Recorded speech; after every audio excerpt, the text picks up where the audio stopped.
if you were to go back and tell, young Javier, what, before he went to that 3-day seminar over the weekend, like what would you go back and tell him? Would you say, hey, do it? Or would you say, hey, Oh yeah, I would have said, why the hell did you wait so long?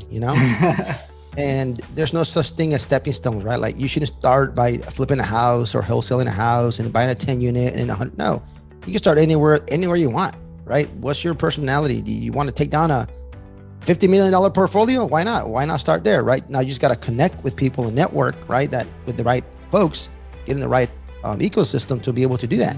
But there's really no stepping stones, in my opinion. Well, as everybody knows in this business, right, you got to be persistent, right? It's all about being persistent, staying at it, and eventually you're going to land something. So that's the biggest thing that I tell the kids every single Saturday because we have our meeting.